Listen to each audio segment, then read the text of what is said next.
जैसे आपके विरोधी अटेली में कह रहे हैं कि भाई आरती चुनाव जीत गई तो चली जाएगी दिल्ली, तुम अपना विधायक ढूंढते फिरोगे। 10 साल के बाद मुझे टिकट मिली है और अगर मैं चाहती हूँ कि मेरा सफ़र लंबा रहे तो मुझे लोगों के बीच में रहकर काम करना पड़ेगा। जैसे बंसीलाल फैमिली है, अब किरण जी के बारे में कहा जाता है कि तो शाम में नहीं आते, कुलदीप बिश्नोई के बारे में कहा जाता है कि आदमपुर में बहुत कम दिखाई देते हैं। कल को ये चीज़ अटेली में आरती के लिए नहीं, कोई बिल्कुल नहीं होगी, बिल्कुल नहीं होगी। आपने जब यहाँ पे आपके टिकट का ऐलान हुआ तो कुछ रिबेल भी आए, आपकी खुद की पार्टी से एक दो रिबेल आए, हालांकि संतोष यादव जी को बाद में मैनेज किया गया, उन्होंने फॉर्म वापस लिया अपना, लेकिन कई लोग कह रहे हैं कि अंदर खाने आपके साथ नहीं है। कई बार आपके पिताजी भी ये बातें कहते हैं कि भाई दूसरे इलाकों में जो दूसरी सरकारों ने किया वो हमारे यहाँ नहीं किया, एक डिस्क्रिमिनेशन रहा, और वो बीजेपी को भी कई बार कहते हैं कि बीजेपी को जितना हमें एक्सपेक्टेड था उतना नहीं मिला। तो क्योंकि आप अब सियासत में एंट्री कर रहे हो तो ये कैसे इंश्योर करोगे, क्योंकि आपके विरोधी ये कहते थे कि भाई राव इंद्रजीत तो उसी सरकार का हिस्सा भी थे, कांग्रेस का भी और बीजेपी का भी, अभी ये खुद ही नहीं करा पाए। नमस्ते, हरियाणा तक देख रहे हैं आप और आज रेवाड़ी पहुंचे हैं, आरती राव हमारे साथ हैं, अटेली से चुनाव लड़ रही हैं। सबसे पहले तो आपका स्वागत है हरियाणा तक पे, और पहला चुनाव है आपका, और जब आप चुनाव लड़ने की बात कहती थी तो बड़ा सवाल यही होता था कि कौन सी सीट पे जाओगे, दर्जन भर ऑप्शंस थे आपके पास जी। अटेली क्यों चुना आपने, सबसे पहला सवाल।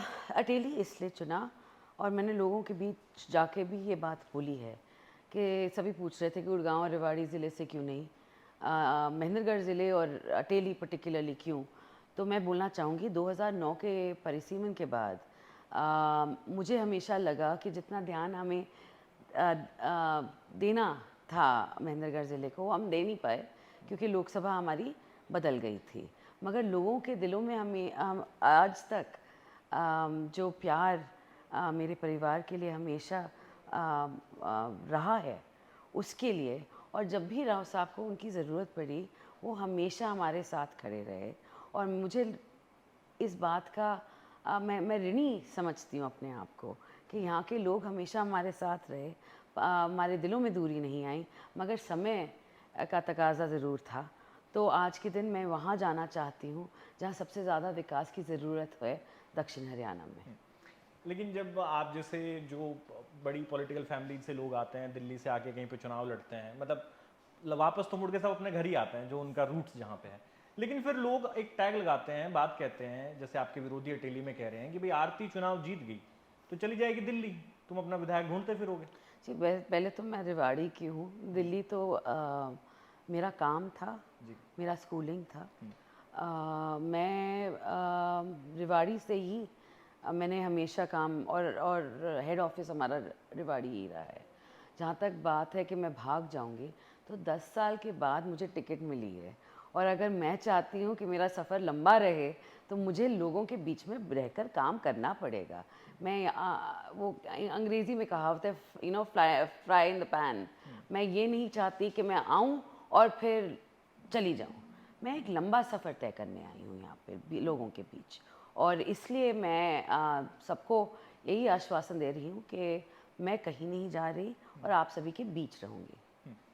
आप कह रही हैं कि आप लोगों के बीच में रहेंगे, तो मतलब ये बात कहीं नहीं, क्योंकि मैं ये सवाल आपसे दोबारा इसलिए दोहरा के पूछ रहा हूँ कि अक्सर हमने देखा है, जैसे एग्जांपल्स भी हैं हरियाणा में कुछ, कि लोगों को फिर उन लोगों से मिलने कहीं दूर जाना पड़ता है, या फिर इस तरह की सिचुएशंस हो जाती हैं कि जैसे बंसीलाल फैमिली है, अब किरण जी के बारे में कहा जाता है कि तो शाम में नहीं आते, कुलदीप बिश्नोई के बारे में कहा जाता है कि आदमपुर में बहुत कम दिखाई देते हैं। कल को ये चीज़ अटेली में आरती के लिए नहीं, कोई बिल्कुल नहीं होगी, बिल्कुल नहीं होगी। और मैं ये भी रिबटल के तौर पे कहना चाहूँगी कि किरण जी और कुलदीप जी दोनों आदमपुर और तोशाम की बात करें तो आज भी लोग उनको ही चाहते हैं। अगर वो काम नहीं कर रहे होते और लोगों से मिलते नहीं तो ऐसी बात नहीं होती। ये विरोधी दल वाले लोग ऐसी बातें चर्चा में लाते हैं, ऐसा कोई सच नहीं है। और मैंने आश्वासन दिया है, मैंने ऑफिस खोलना है, अटेली में खोलूँगी, कनीना में, और मैंने घर भी रेंट पे ले लिया है अब अटेली में। अच्छा, तो बिल्कुल, हाँ जी, हाँ जी, हाँ जी। ये तो, नई बात बताई।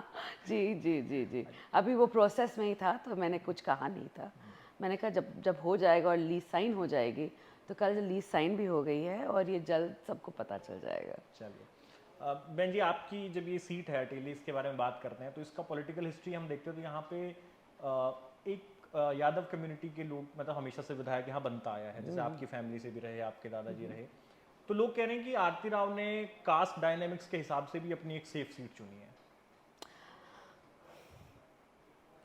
ये मैं कैसे कहूँ आज के दिन ये मैंने जैसे कहा कि महेंद्रगढ़ डिस्ट्रिक्ट में आना चाहती थी। अब नारनौल में हमारे एडीओ साहब हैं ओम प्रकाश जी, नांगल चौधरी में अभय सिंह जी हैं। हाँ जी, तो मैंने चुना क्योंकि ये दोनों सीटें पहले से ही रिजर्व्ड हो चुकी थी, तो मैंने अटेली इसलिए चुना क्योंकि महेंद्रगढ़ आना मेरा लाजमी था जी। और अटेली वाले लोगों से मेरा बहुत पहले से लगाव है और मेरे परिवार का पहले से लगाव है। तो हम इतना घुल मिल ना पाए हों इससे पहले, मगर इसका मतलब ये नहीं है कि आने वाले वक्त में हम एक दूसरे का साथ नहीं देंगे। तो मैं यही इसलिए अटेली मैंने चुना कि मैं आज चाहती हूँ कि ऑल्सो महेंद्रगढ़ ज़िले में अगर बात की जाए 4 विधानसभाएं आती हैं। महेंद्रगढ़ आता है, नारनौल आता है, नांगल चौधरी आता है, अटेली आता है और सबसे ज़्यादा पिछड़ा इस ज़िले में अटेली माना जाता है। तो इसलिए मैंने अटेली को भी चुना क्योंकि सबसे ज़्यादा ज़रूरत आज के दिन विकास की जो है वो अटेली में ही है। हाँ जी। आपने जब यहाँ पे आपके टिकट का ऐलान हुआ तो कुछ रिबेल भी आए, आपकी खुद की पार्टी से 1-2 रिबेल आए, हालांकि संतोष यादव जी को बाद में मैनेज किया गया, उन्होंने फॉर्म वापस लिया अपना, लेकिन कई लोग कह रहे हैं कि अंदर खाने आपके साथ नहीं है वो अभी। मेरे को भी यही सुनने में आ रहा है जी। तो हम भी कोशिश कर रहे हैं कि 10 साल के लिए मैंने पार्टी के लिए काम किया है बिना टिकट, मेरे को भी टिकट नहीं मिली, मगर जहाँ भी पार्टी ने मुझे भेजा मैंने उन उम्मीदवारों के लिए काम किया।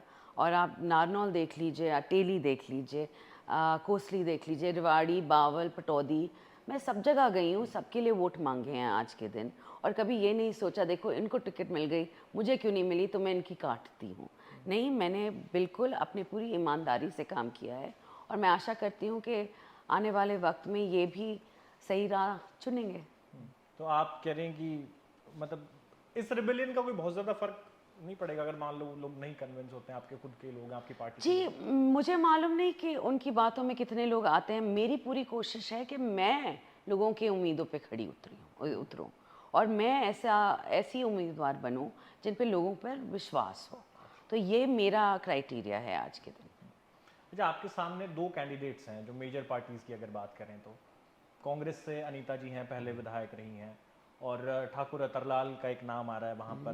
तो दोनों के बारे में बारी बारी मैं सवाल लूँगा। पहले अनीता जी के बारे में पूछूंगा क्योंकि एक एक्सपीरियंस पॉलिटिशियन है, उनको राजनीति का भी अनुभव है, आप पहली बार जा रही हैं तो, और दोनों फीमेल कैंडिडेट्स हैं आमने सामने। अनीता जी से किस तरह का मुकाबला आप देखते हो?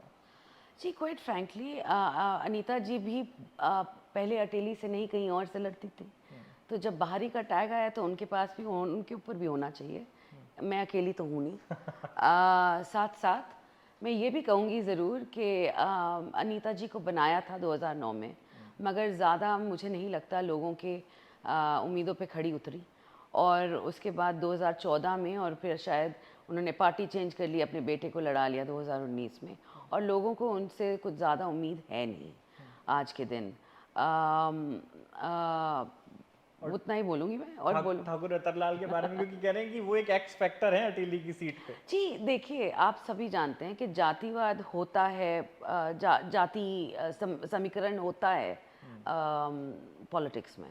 और हाँ जी, हमारे यहाँ ठाकुर बहुत हैं और अतरलाल जी उनमें काफ़ी सालों से 10 सालों से घुल मिले हुए हैं। तो हाँ, शायद उनको अट्रैक्शन हो गई है कि हमारे ठाकुर हैं, ठाकुर खड़े हो रहे हैं, हमको उनको वोट करना चाहिए। मैं बस अटेली के लोगों से इतना कहूँगी, देखो ये विकास का सफ़र है और हमें उस कैंडिडेट को चुनना चाहिए जो हमारे साथ हमारा सबसे ज़्यादा विकास कर सके। तो वो जो एक्स फैक्टर है वो आपको कोई बहुत ज़्यादा? जी, मेरे को देखिए जहाँ भी लड़ती, जैसे बोलती कोई भी लड़ रहा हो इलेक्शन, विरोधी दलों से लोग होते हैं। अब सबका कुछ एक्स फैक्टर होता है, कुछ वाई फैक्टर होता है, जो भी होता है, मगर ये है दैट यू हैव टू अपना सबसे बेहतरीन आप अपना सबसे बेहतरीन फुट फॉरवर्ड करो कि लोग आपको देखें और बोलो देखो इसमें कुछ बात है, इसमें ईमानदारी है, इसको कुछ करने का जज्बा है अंदर से, और मेरे में वो जज्बा है, तो वो मैं करना चाहती हूँ। और मैं पूरी कोशिश करूँगी कि जो उम्मीदें लोगों ने मुझसे लगा रखी हैं आज के दिन, उस पर मैं खड़ी उतरूँ। अच्छा, आपके रामपुरा हाउस की जो पॉलिटिक्स है उसमें ये देखा गया है कि जब भी आपके परिवार का कोई सदस्य कहीं जाके चुनाव लड़ता है तो आपके सारे दुश्मन मिल जाते हैं उस एक व्यक्ति को हराने में या गिराने में। अटेली में ऐसा कुछ आपको मतलब महसूस हो रहा है कुछ? जी वेल भूतकाल में तो ऐसा ही हुआ है। ऐसा हुआ है बिल्कुल। और आई थिंक बिकॉज राव साहब और बड़े राव साहब वीरेंद्र सिंह जी का इतना बड़ा नाम है और इतने काम किए हैं उन्होंने कि जब कोई आगे बढ़ता है किसी चीज़ में तो जो पीछे रह जाता है उनको थोड़ा सा हो जाता है कि देखे मेरा क्यों नहीं हुआ, इनका क्यों हुआ। मगर ये इसलिए हुआ क्योंकि इन्होंने काम किया है। और बात सीधी यही है। आज के दिन आप बात करें दुश्मनों की या विरोधियों की, वो हैं, सबके हैं, होते हैं, मेरे भी हैं। और मेरे नाम के साथ और बन जाते हैं, उसमें कोई दो राय नहीं है जी। अच्छा, कुछ मुद्दों पे बात कर लेते हैं बहन जी। जैसे मैं अनीता जो आपकी वहाँ पे कंपटीटर हैं, तो या फिर कांग्रेस पार्टी की मैं बात करूँगा, हरियाणा में 2-3 मुद्दे गिना रहे हैं खासकर कि एक तो वो कहते हैं कि बेरोजगारी में प्रदेश नंबर 1 हो गया। अग्निवीर का मुद्दा लेके आते हैं कि देखो, खासकर वो कहते हैं कि भाई साउथ हरियाणा के साथ तो ये बहुत बड़ा धोखा है, बच्चे फौज में जाते थे सबसे ज़्यादा। तो ये 2 बड़े मुद्दे हैं युवाओं से जुड़े हुए, अग्निवीर और ओवरऑल जो एम्प्लॉयमेंट का इशू है। मैं जानना चाहता हूँ कि आपका क्या टेक है, आरती राव क्या सोचती है इस पर? अग्निवीर का तो मैं हमारा मैनिफेस्टो भी आपने देखा होगा कि अग्निवीर में जो गया है तो हमारी पार्टी उनको सरकारी नौकरियां देना चाहती है। और वो तो पहला मुद्दा हो गया जी अग्निवीर का कि हम करेंगे जब अगर हमें सरकार बनाने का मौका मिलता है एक बार फिर, तो पहला मौका जो अग्निवीर से रिटायर होके बाहर निकले हैं उनको गवर्नमेंट सर्विस में लिया जाएगा। दूसरा बात कर रहे हैं बेरोज़गारी की, तो जैसे मैंने पहले भी आपको आप सभी जानते हैं 20 साल के लिए मैं शूटिंग कर रही थी। और स्पोर्ट्स एक ऐसा माध्यम है आज के दिन जो सारे युवाओं को एक कर सकता है। और आप देखेंगे तो भिवानी और रोहतक और सोनीपत में एक बड़े बड़े इंफ्रास्ट्रक्चर हैं स्पोर्ट्स के लिए, जहाँ यहाँ के बच्चे, हरियाणा के बच्चे अपना नाम कमा रहे हैं। मगर हमारे यहाँ नहीं है। ये नहीं है कि हमारे बच्चों को दिलचस्पी नहीं है, मगर माध्यम नहीं है कोई। तो मैं चाहती हूँ कि हमारे बच्चे भी आगे जाके स्पोर्ट्स द्वारा अपना नाम रोशन करें। और साथ साथ स्पोर्ट्स के साथ क्या होता है कि नौकरियाँ मिलती हैं। और अगर वो बेहतरीन काम करे स्पोर्ट्स में तो फिर इंडियन टीम में शामिल होने का मौका मिलता है। ये बहुत बड़ी बड़ी बातें हैं और मैं चाहती हूँ कि हमारे युवा जो हैं स्पोर्ट्स में एक बारी घुल जाएं और उनका जो इनर जो उनका स्किल है वो बाहर निकले। तब आगे जाके आप देखेंगे कि महेंद्रगढ़ के भी बच्चे और अटेली के भी बच्चे हमारा क्षेत्र और हमारे देश का नाम बहुत ही ज़्यादा रोशन करेंगे। तो आपने जब बात कर दी कि बाकी क्षेत्रों में इस तरह की चीज़ें हैं, हमारे यहाँ सुविधाओं का अभाव है, तो कई बार आपके पिताजी भी ये बातें कहते हैं कि भाई दूसरे इलाकों में जो दूसरी सरकारों ने किया वो हमारे यहाँ नहीं किया, एक डिस्क्रिमिनेशन रहा। और वो बीजेपी को भी कई बार कहते हैं कि बीजेपी को जितना हमें एक्सपेक्टेड था उतना नहीं मिला। तो क्योंकि आप अब सियासत में एंट्री कर रहे हो, तो ये कैसे इंश्योर करोगे? क्योंकि आपके विरोधी ये कहते थे कि भाई राव इंद्रजीत तो उसी सरकार का हिस्सा भी थे, कांग्रेस का भी और बीजेपी का भी, अभी ये खुद ही नहीं करा पाए। जी, मगर उनके हक के लिए लड़ाई लड़ने में कोई भी उन्होंने हमेशा लड़ी है लड़ाई। और मैं कहूँगी कि आज के दिन अगर कोई एक शख्सियत है पूरे दक्षिण हरियाणा में जो लोगों की बात ऊपर तक पहुँचाता है, चाहे उनकी ही सरकार हो या किसी और की सरकार हो, वो राव इंद्रजीत सिंह जी हैं। जहाँ तक बात है कि हमें अपना पूरा हिस्सा नहीं मिला, बहुत लोगों का यही मानना है कि जो वो चाहते थे पूरी तरह हमें नहीं मिला, क्योंकि हम सरकार बनाने में 2 बारी हम माध्यम बने हैं। और आई थिंक लोगों का ये थोड़ी सी पीड़ा है लोगों के दिल में कि हमारे यहाँ से कोई बड़ा लीडर चीफ मिनिस्टर नहीं बना। तो आज के दिन भी लोगों में यही है। और आप देखें दक्षिण हरियाणा की बात करें तो दक्षिण हरियाणा में आज भी हमारी पार्टी के प्रति बहुत लगाव है, अपने हमारे नेता के प्रति बहुत लगाव है। तो मैं चाहूँगी अगर सरकार बने एक बार फिर ये बात सोची ज़रूर जाए कि हमारे दक्षिण हरियाणा के नेताओं को भी एक ओहदा मिले।